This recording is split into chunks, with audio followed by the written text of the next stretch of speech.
Assalamualaikum warahmatullahi wabarakatuh. Selamat siang, salam sejahtera untuk kita semua. Masih dalam suasana 1 Syawal 1444 Hijriah, kami mengucapkan minal aidin wal faizin, mohon maaf lahir dan batin. Rekan-rekan media yang hadir secara langsung maupun mengikuti melalui daring atau dalam jaringan, dan juga Bapak Ibu dari seluruh Dinas Penanaman Modal Pelayanan Terpadu Satu Pintu, kita masuk ke dalam momen yang selalu ditunggu setiap triwulan, yaitu penyampaian realisasi investasi setiap triwulan. Dan kali ini adalah kesempatan bagi kami untuk menjelaskan pencapaian di triwulan 1 tahun 2023. Untuk itu, kita akan langsung menyimak penjelasan dari Menteri Investasi Kepala Badan Koordinasi Penanaman Modal, Bapak Bahlil Lahadalia. Pak Menteri, kami silakan.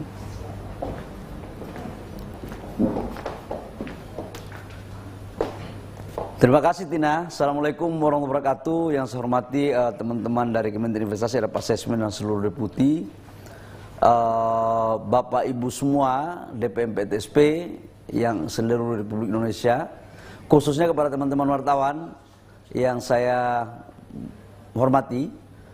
Mengawali ini saya terlebih dahulu mengucapkan minal aidin wal faizin, ya, mohon maaf lahir batin, karena kita sudah mudik dan kita balik mudik pun paten punya.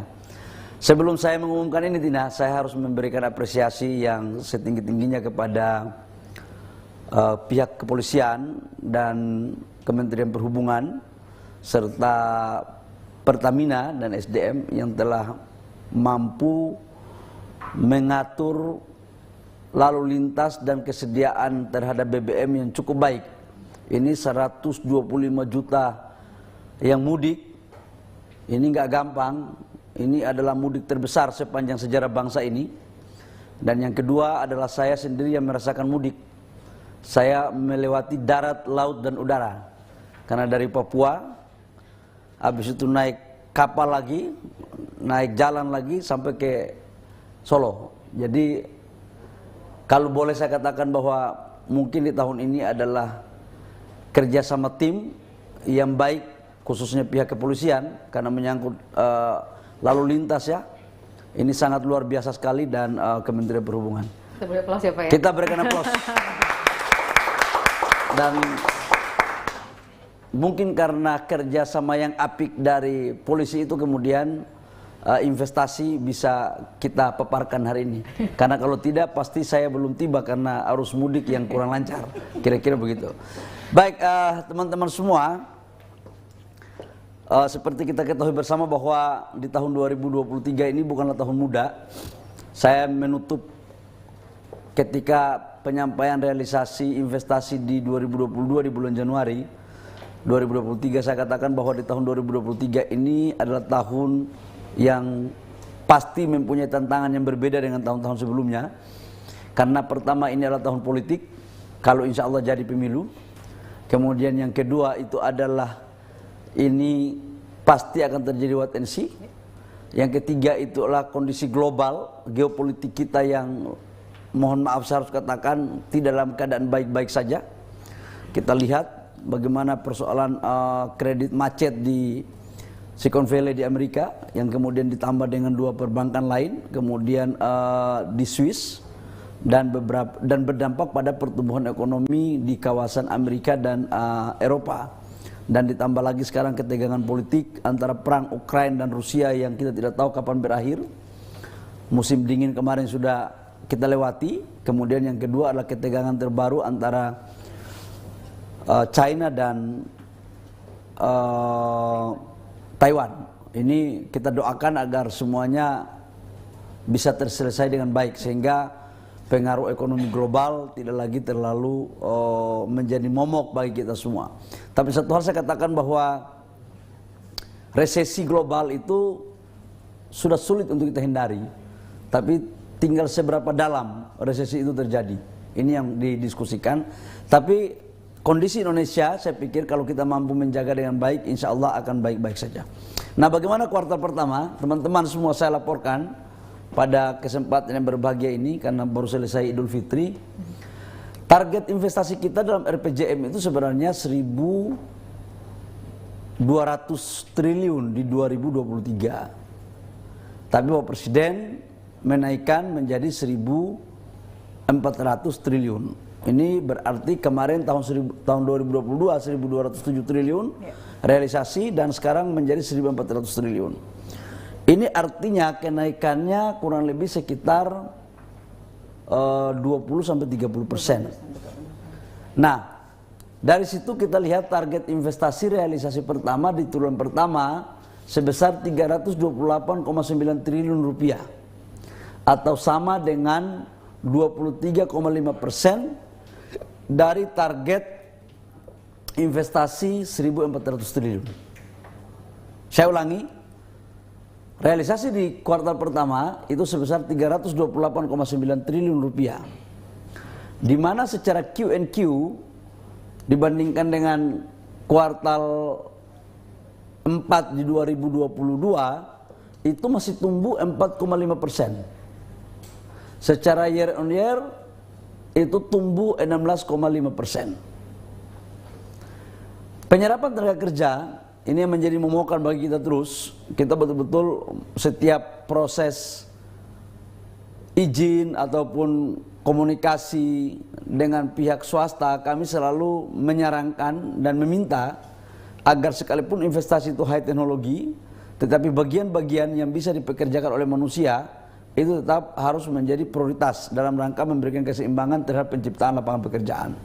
Maka kita mampu merealisasikan investasi lapangan pekerjaan sebesar 384.892 orang.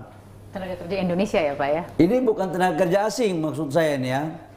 Jadi jangan tulis lagi ini asing, ini Indonesia nih. Ini republik yang muka kulit hampir sama dengan saya, kira-kira begitu. Kemudian perbandingan antara PMA dan PMDN, PMA kita sebesar 53,8%. Tumbuh 1,1% dibandingkan dengan semester 4 2022. Kemudian secara year on year tumbuh 20%, 20,2%. Sementara PMDN itu sebesar 46,2%. Tumbuh secara Q&Q itu 8,8 dan year on year tumbuh 12,4%. Sekalipun memang PMA lebih banyak, tapi bukan berarti PMDN tidak tumbuh ya. Ini PMDN-nya tumbuh, cuma memang tumbuhnya tidak sebesar PMA secara year on year. Tapi kalau Q&Q itu tumbuhnya PMDN lebih tinggi dibandingkan dengan PMA. Kemudian komposisi Jawa luar Jawa dalam berbagai kesempatan Presiden meminta untuk harus selalu berimbang antara investasi Jawa dan luar Jawa sebagai pemerataan pertumbuhan dan pembangunan Indonesia secara Indonesia sentris, tidak Jawa sentris. Itu di Jawa sebesar 47,4% dan di luar Jawa sebesar 52,6%. Ini juga tumbuh secara Q&Q untuk di Jawa 3,6, year on year 16,7. Jadi alhamdulillah nih, ini bisa kita tetap jaga. Dan saya melihat intuisi saya ke depan, investor ini akan lebih banyak memilih di luar Jawa. Ini yang pertama adalah memang biaya tenaga kerjanya jauh lebih murah. Yang kedua, infrastruktur sudah semakin baik. Yang ketiga adalah arus logistiknya juga sudah semakin baik. Yang keempat itu adalah bahan baku memang di luar Pulau Jawa lebih baik. Kemudian struktur di bidang apa saja yang menjadi prioritas dan kecenderungan para investor memilih itu, pertama kalau untuk PMA PMDN itu industri logam dasar bukan mesin dan peralatannya, itu nomor satu. Ini untuk bangun pabrik, ini bangun industri hilirisasi, ini pabrik-pabrik ini, smelter ya Pak? Smelter. Kemudian nomor dua itu adalah transportasi, gudang dan telekomunikasi. Yang ketiga pertambangan, yang keempat kawasan industri, yang kelima industri kimia dan farmasi. Teman-teman, di nomor 5 ini kita kan tahu bahwa impor kita terhadap alat kesehatan dan obat-obatan itu tinggi sekali. Dan di era Covid itu ketergantungan kita tinggi sekali. Maka Pak Presiden memerintahkan kepada kami untuk bagaimana fokus terhadap investasi di bidang farmasi. Nah, ini alhamdulillah udah mulai bergerak nih. Ya. Ini mencapai 22,6 triliun di kuartal pertama. Ini cukup memberikan gambaran yang positif. Kemudian dari investasi ini di mana sih yang paling besar, di daerah mana? Kalau untuk gabungan total investasi 328,9 triliun ini, yang pertama adalah Jawa Barat, yang kedua DKI Jakarta, yang ketiga Jawa Timur, yang keempat Sulawesi Tengah, dan yang kelima adalah Banten. Ini negara-negara wilayah-wilayah yang masuk. Namun ini tidak terkait dengan pilpres ya. Ini terkait dengan realisasi investasi. Jadi realisasi investasi itu tidak punya korelasi khusus langsung dengan elektabilitas calon presiden, nggak ada. Jadi jangan sampai dibilang bahwa karena ini ada Jawa Barat nomor 1 terus. Jawa Barat, kemudian ada DKI, nggak ada, ya. Jadi nanti dikirain ada yang nggak masuk di sini. Nah, jadi ini realisasi investasi. Saya sampaikan lagi, realisasi investasi. Ini yang kedua adalah untuk asing aja nih ya. Iya, kalau saja. PMA aja asing, yang pertama itu adalah boleh diganti kita yang hanya PMA saja.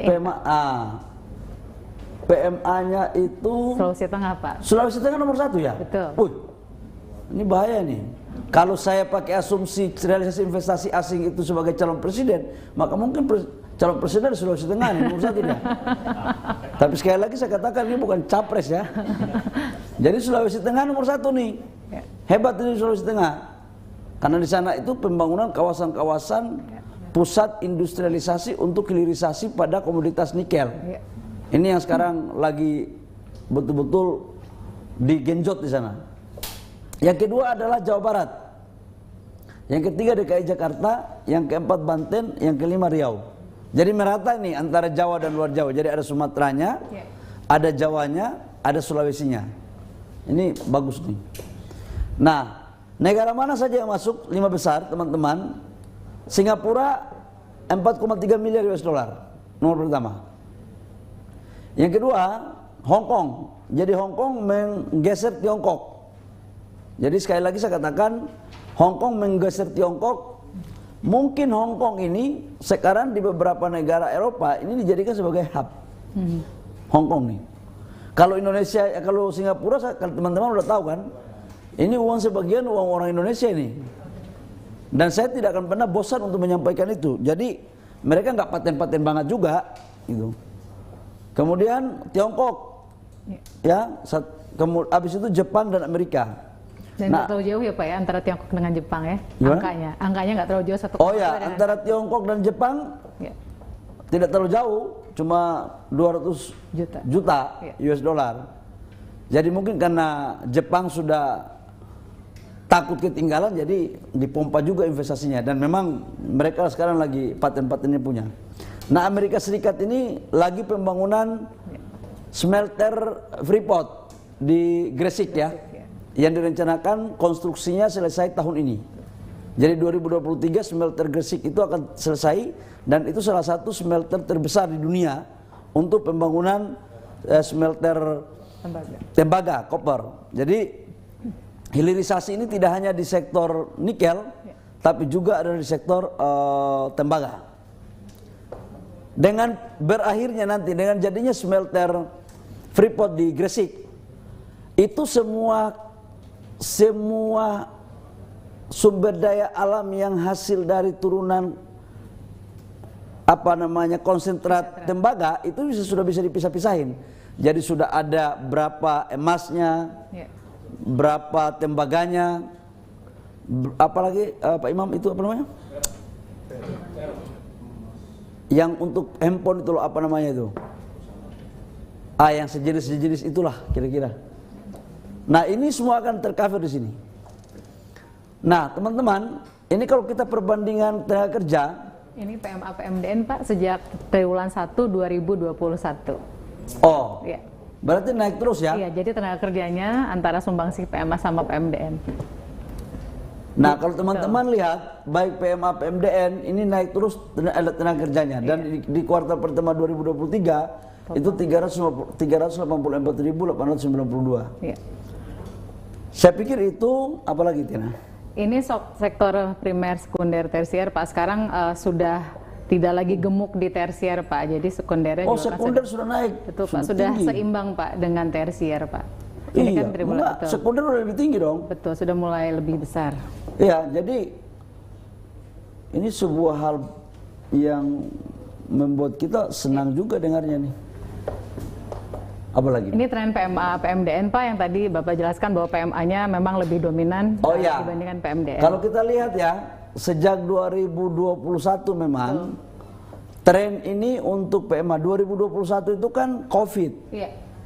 Jadi COVID, PMA kita turun, tapi PMDN-nya naik. Tuh. Kemudian kita genjot, muncul PMA naik terus dilihat sampai sekarang 53,8%. Teman-teman media, tolong ditulis bahwa PMA ini karena apa ya? Tingkat kepercayaan mereka kepada Indonesia itu tinggi sekali, terutama kepada pimpinan Bapak Jokowi. Jadi itu nggak bisa dihindari itu. Itu biar sumpah potong kucing. Kalau ditanya investor, selalu mereka tanya, the next Pak Jokowi siapa? Mereka masih ingin untuk kepemimpinan seperti apa yang dilakukan oleh Bapak Jokowi dalam konteks investasi yang konsisten, terutama pada konteks hilirisasi. Jadi kepercayaan publik kepada pemerintah kita di bawah pimpinan Bapak Jokowi itu cukup luar biasa. Dan besok ya bukan hanya di asing ya, di dalam negeri pun approval rate Bapak Jokowi itu di survei kemarin kan kurang lebih sekitar 75-76%. Ya. Tetapi tingkat kepuasan ya Pak ya? Tingkat kepuasan publik ya, tingkat kepuasan publik. Ini hampir sama dengan Perdana Menteri India, Modi. Mungkin akan di hari Minggu besok akan dirilis lagi tuh tingkat kepuasan publik kepada Pak Jokowi. Feeling saya sih naik lagi. Ini adalah tren Jawa luar Jawa Pak yang seperti Bapak ya. sampaikan sejak triwulan 3 2020 luar Jawa selalu lebih besar dibandingkan Jawa. Teman-teman media, saya punya satu kebahagiaan aja kalau saya udah berhenti jadi Menteri Investasi nanti.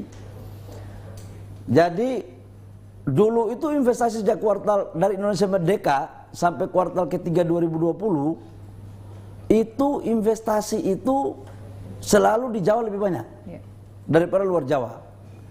Nah, alhamdulillah sejak 2020 sampai dengan sekarang itu di luar Pulau Jawa sudah meningkat terus. Ya, beda-beda tipis lah. Artinya tidak ada lagi terlalu banyak kecemburuan terhadap investasi antara Jawa dan luar Jawa. Artinya sudah 11 triwulan berturut-turut Pak sampai 11 sekarang. triwulan ya, berarti sudah 2 tahun lebih. Betul Pak. Sudah 2 tahun lebih realisasi investasi antara Jawa dan luar Jawa ini udah berubah sekali. Ya, kalau di sini Bapak kalau mau melihat negara lain Pak di luar 5 besar tadi, nomor Kita bikin 10 besar aja. Iya, sampai 10 besar Pak.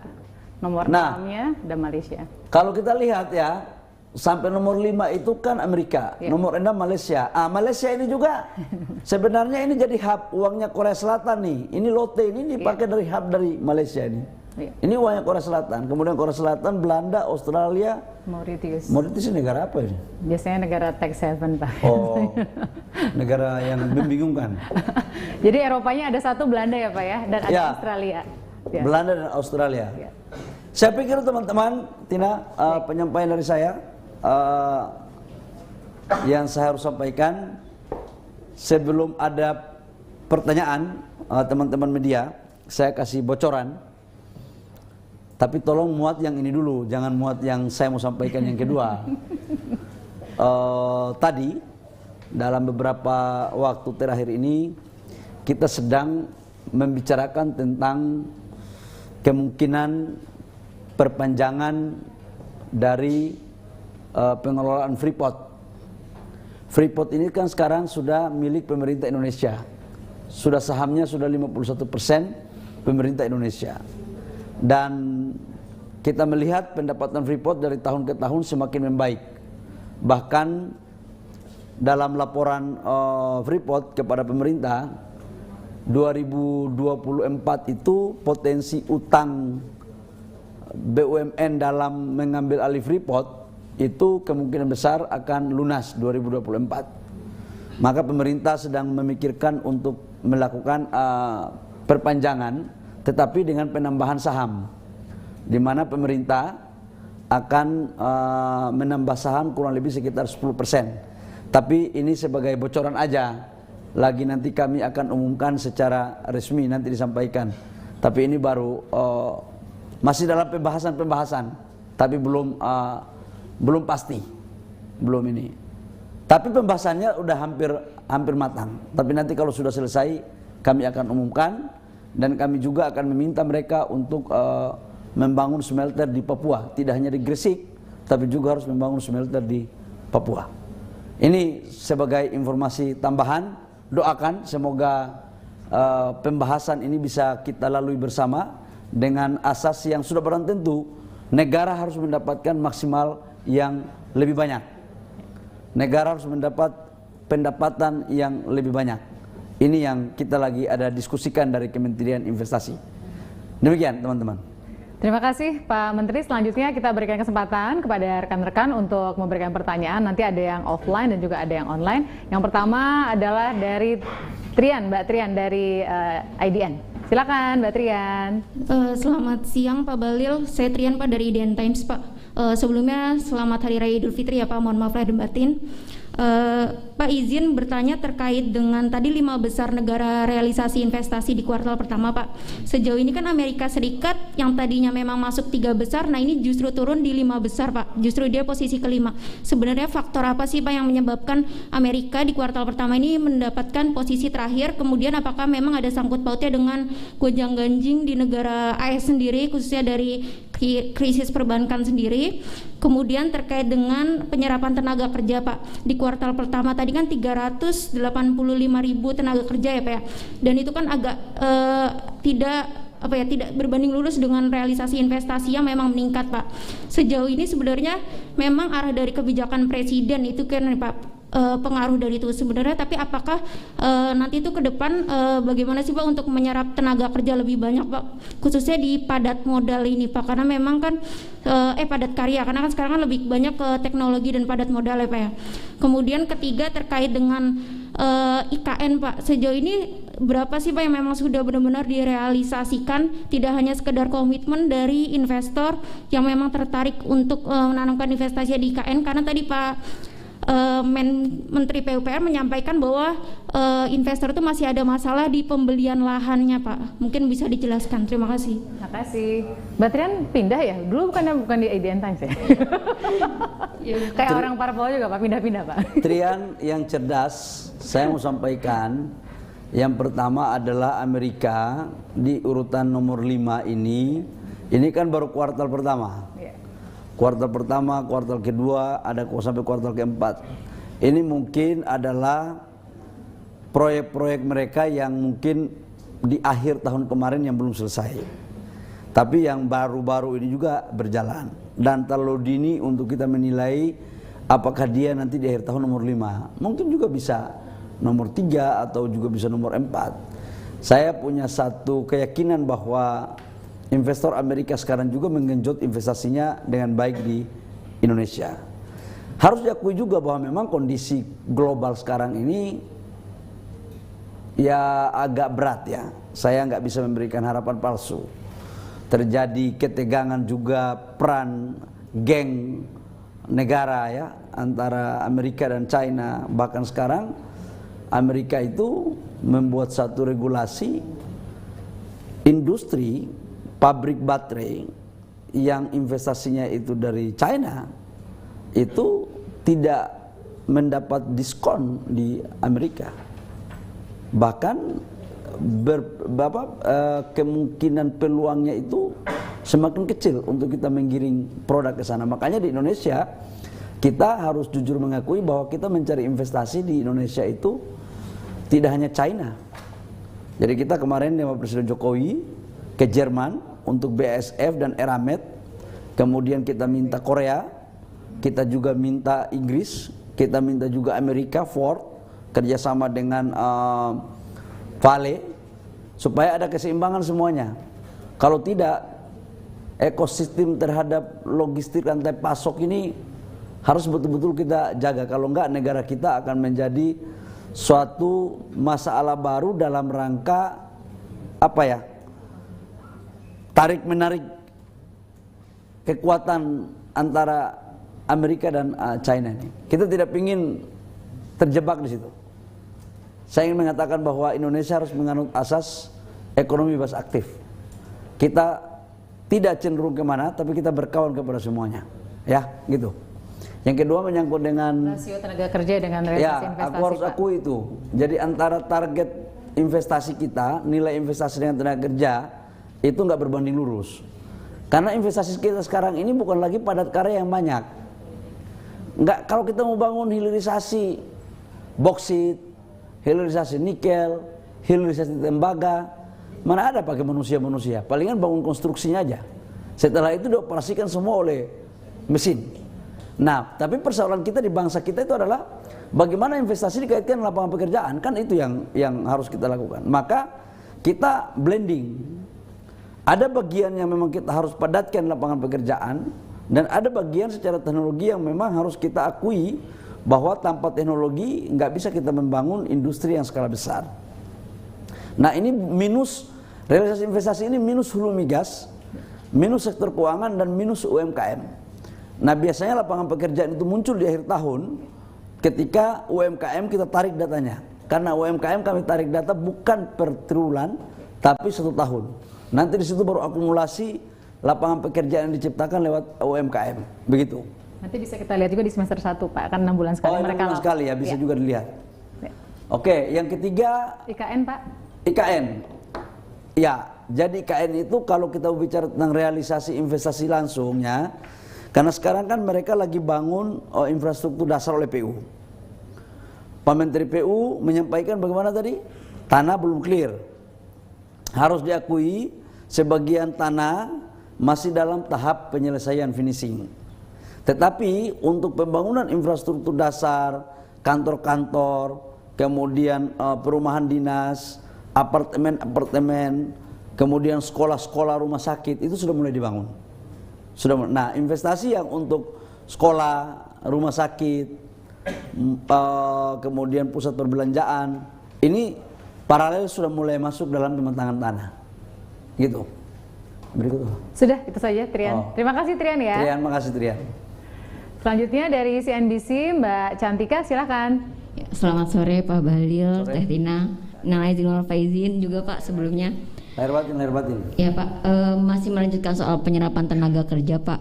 Ini kan 384.892 itu tenaga kerja Indonesia gitu ya Pak.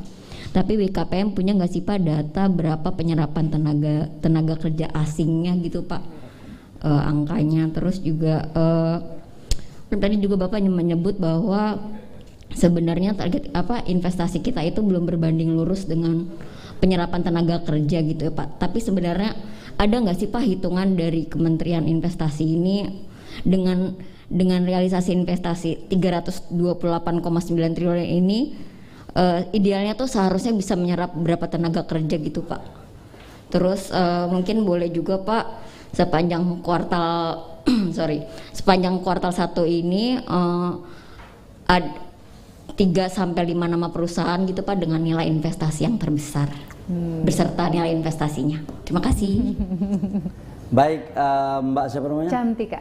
Mbak Cantika, saya ulangi lagi bahwa memang idealnya kalau investasinya padat karya itu antara realisasi investasi nominal angka itu harus berbanding lurus dengan penciptaan lapangan pekerjaan yang maksimal. Itu idealnya.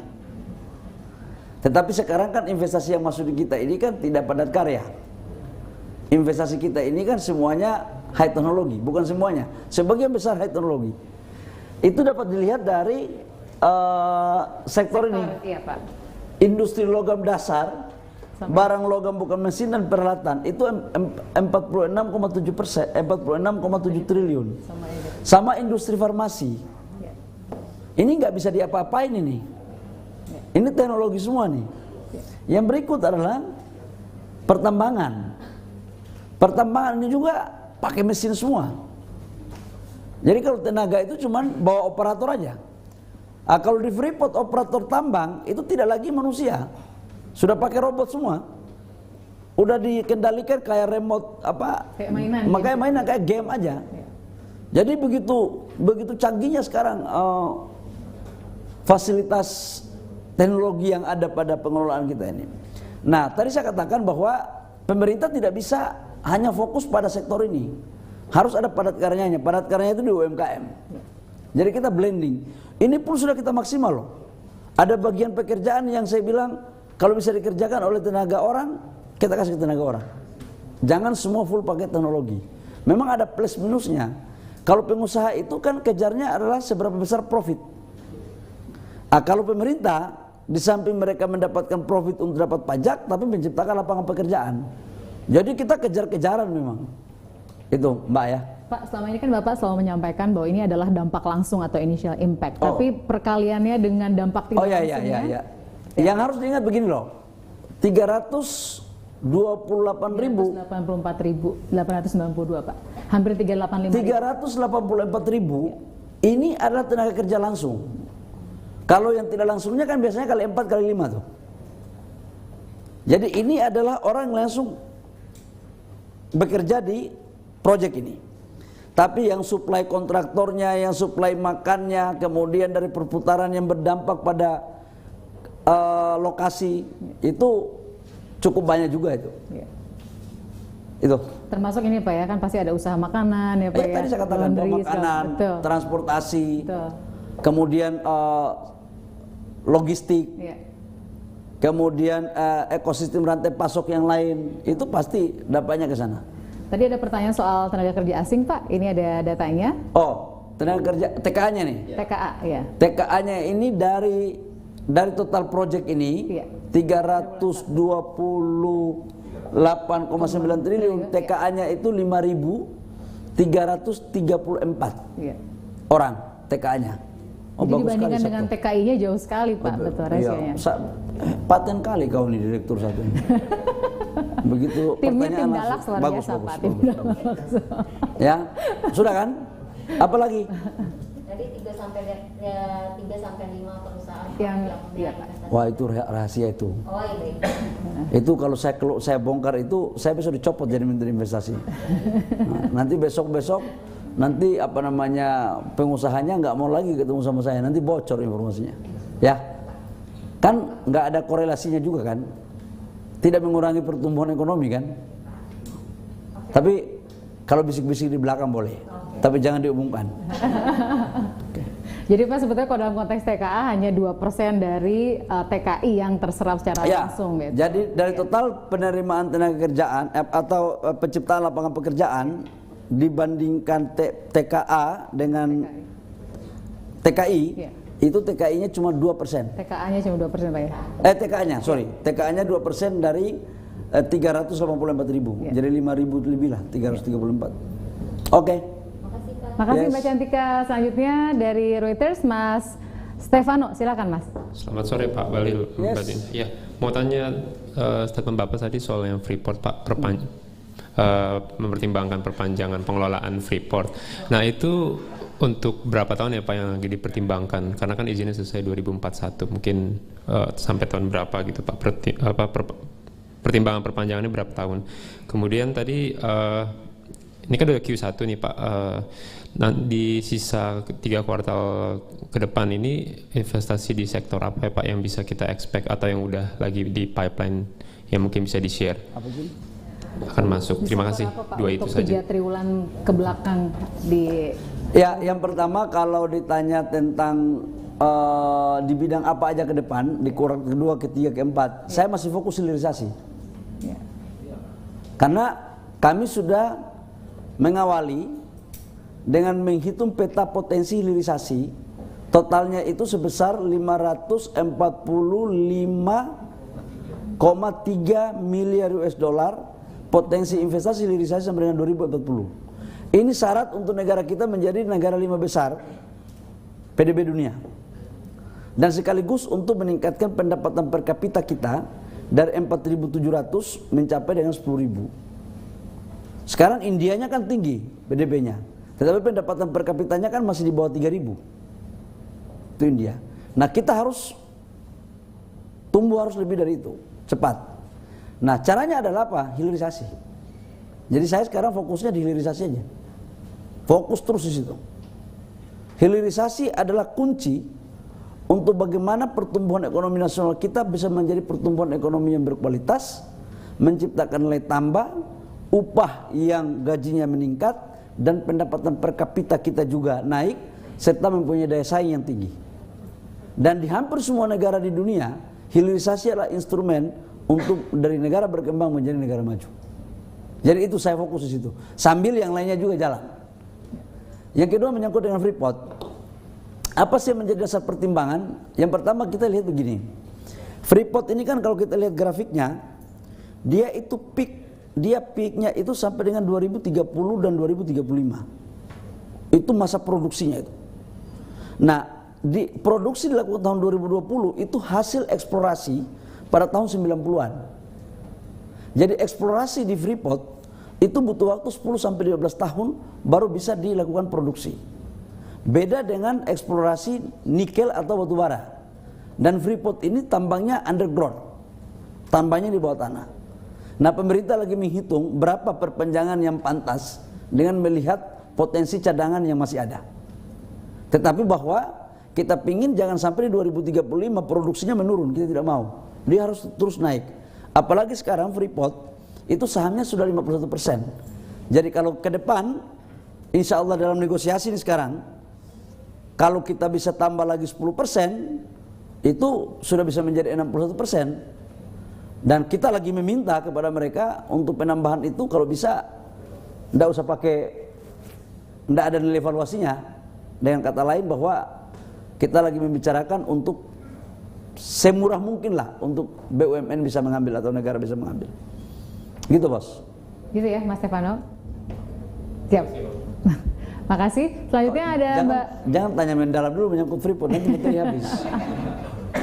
Baru superficial dulu nih, bocorannya masih di permukaan. Saya kasih bocoran bukan berarti sudah detail ini, tapi Stefano udah mau masuk di inti aja. Selanjutnya Mbak Natalia, silakan Mbak Natalia. Terima kasih Pak Menteri, saya Natalia dari Australian Financial Review. Oke. Pertanyaan saya mungkin memfollow up tadi pertanyaan sebelumnya. Yang pertama tentang details dari realisasi investasi terbesar. Kalau perusahaan tidak boleh diungkapkan, kalau proyek-proyeknya bagaimana Pak? Proyek-proyek apa saja yang bisa diungkapkan yang menyumbang realisasi investasi terbesar untuk kuartal pertama 2023? Yang pertanyaan pertama. Yang kedua adalah mungkin follow up juga dari jawaban Bapak tadi, di tengah ketegangan geopolitik antara China dan Amerika Serikat saat ini, seberapa optimistis Bapak bahwa investasi kedua negara tersebut akan meningkat di Indonesia, tetap meningkat? Itu pertanyaannya. Dan bagaimana Australia, seberapa optimistis juga Pak? Terima kasih. Ya, yang pertama, kalau ditanya sektor apa aja Mbak, kita di sektor pembangunan smelter di Gresik itu total investasinya 3 miliar US dollar, itu punya Freeport. Kemudian pembangunan smelter di Maluku dan Sulawesi. Jadi semuanya itu yang berbau ini, yang berbau di industri logam dasar ini semua smelter nih, mau industri. Jadi mungkin sektor yang paling banyak itu sama industri kimia dan farmasi. Ini yang paling banyak. Kemudian kalau ditanya seberapa percaya Indonesia terhadap investasi Amerika dan China di saat ketegangan mereka, yang berkelahi kan mereka. Di Indonesia bersahabat sama dua-duanya. Jadi ya kita memainkan cara yang baik aja. Bagi kita adalah dua-duanya nyaman kok di sini. China nyaman, buktinya investasinya nomor 3 Pak. Nomor 3. Amerika nomor 5. Amerika nomor 5. Jadi bila perlu kita jadi juru damai untuk mereka. Dan bila perlu kita bilang daripada kalian berkelahi, dua-duanya investasi di Indonesia aja. Ya kan? Kalian berkelahi, sudah investasi di Indonesia. Kami baik sama China, kami baik sama Amerika. Jangankan itu, negara di bulan pun selama dia tidak bertentangan dengan aturan di Indonesia, kami akan baik sama mereka. Karena bagi saya butuh investasi, tapi investasi yang adil, investasi yang mengikuti aturan perundang-undangan Negara Kesatuan Republik Indonesia. Gitu. Oh, Australia nomor berapa itu? Datanya ada Pak di sini Pak. Kalau mau dilihat sektornya bisa di sini. Sektornya apa saja? Ini ada 5 besar sektor investasi Australia di Indonesia. Paling tinggi pertambangan, kedua industri kimia dan farmasi, hotel, restoran, jasa, dan perumahan kawasan Indonesia. Ini Australia punya nih. Ya. Difoto supaya dikasih. Silakan. Nanti bisa dibantu dari teman-teman Biro Komunikasi Layanan Informasi. Nanti kasih. Datanya ini. Dan ini memang tumbuh ya Pak, meningkat. Naik. Ya, rankingnya sejak 2000. Dan Australia ini dalam strategi kami ke depan, mereka menjadi salah satu negara yang akan kami butuhkan untuk berkolaborasi kaitannya dengan pembangunan ekosistem baterai mobil. Karena yang punya lithium itu Australia. Jadi baterai mobil itu kan bahan bakunya mangan, nikel, kobalt, lithium. Kobalt, mangan, nikel kita punya Indonesia, tapi yang nggak punya itu lithium. Dan saya pikir bahwa Indonesia dengan Australia mempunyai hubungan kerja yang sangat baik, dan kalau ini mampu kita kolaborasikan, kita akan menjadi salah satu pemain terbesar di dunia. Sebagiannya sudah, ya. Oke, makasih Mbak Natalia. Apakah ada pertanyaan? Ya? Sudah cukup, selesai ya. Online juga tidak ada. Ya. Pak Menteri, sebagai penutup silakan, apakah ada catatan? Terutama biasanya karena sekarang sudah tahun politik, bagaimana menjaga kepercayaan teman-teman investor semua, dalam luar negeri? Bapak Ibu semua, saya ucapkan terima kasih kepada Kepala DPMPTSP seluruh Indonesia, baik kabupaten, provinsi. Ini kerja keras dari teman-teman yang berkolaborasi dengan teman-teman di Kementerian Investasi. Sekali lagi saya memberikan penghargaan yang setinggi-tingginya karena teman-teman selalu ada pada garda terdepan untuk bagaimana mengurus para investor ketika mereka bermasalah, kemudian juga bagaimana mengasistensi mereka sehingga mereka juga bisa merealisasikan investasinya. Di tengah ekonomi dunia yang tidak pasti, kita harus mampu menciptakan lapangan pekerjaan, dan menciptakan lapangan pekerjaan itu instrumennya adalah investasi. Itu yang pertama. Yang kedua, ini tahun politik. Jadi saya memohon kiranya dalam proses ini berpolitik boleh, itu panas-panas itu boleh, tapi jangan kita membuat suatu tema-tema yang merugikan kita sendiri, seperti kampret dan cebong. Itu menurut saya tidak apa ya, nggak elok banget gitu loh. Cari yang enak lah gitu loh. Kita ini kan orang terdidik gitu loh. Supaya apa? Proses politik jalan tapi investasi nggak terganggu. Kalau politik jalan, ada presiden baru, tapi kemudian ekonomi kita di bawah, gimana kita menciptakan lapangan pekerjaan? Gimana kita mendapatkan pendapatan negara? Sementara negara ini 76% pendapatannya dari pajak. Nah, pajak yang paling besar itu adalah perusahaan, dunia usaha. Jadi kita berkolaborasilah. Yang berpolitik silakan jalan dengan baik, tema-temanya juga baik, supaya bisa membantu mensupport yang mengerjakan ekonomi agar rakyat kita pun bisa punya daya beli, punya ciptaan lapangan pekerjaan, ada pendapatan negara. Ini yang paling penting. Saya pikir itu, dan saya yakin dan percaya insya Allah ke depan Indonesia akan dalam kondisi yang baik atas dasar kerjasama kita semua. Terima kasih sekali lagi, mohon maaf lahir batin kepada Bapak Ibu semua, teman-teman wartawan. Saya terima kasih juga karena sejak saya dilantik sampai sekarang teman-teman sangat baik sekali sama saya dalam memberikan pemberitaan. Terima kasih. Wabillahi taufiq wal hidayah. Wassalamualaikum warahmatullahi wabarakatuh. Salam sejahtera untuk kita semua. Terima kasih banyak Pak Menteri, rekan-rekan media, dan juga Bapak Ibu dari DPMPTSP Kabupaten Kota Provinsi. Demikianlah keterangan pers yang diberikan oleh Menteri Investasi Kepala BKPM untuk realisasi investasi triwulan pertama tahun 2023. Kita akan ketemu lagi 3 bulan ke depan. Saya Tina Talisa, selamat siang, salam sejahtera. Wassalamualaikum warahmatullahi wabarakatuh. Terima kasih Pak Menteri.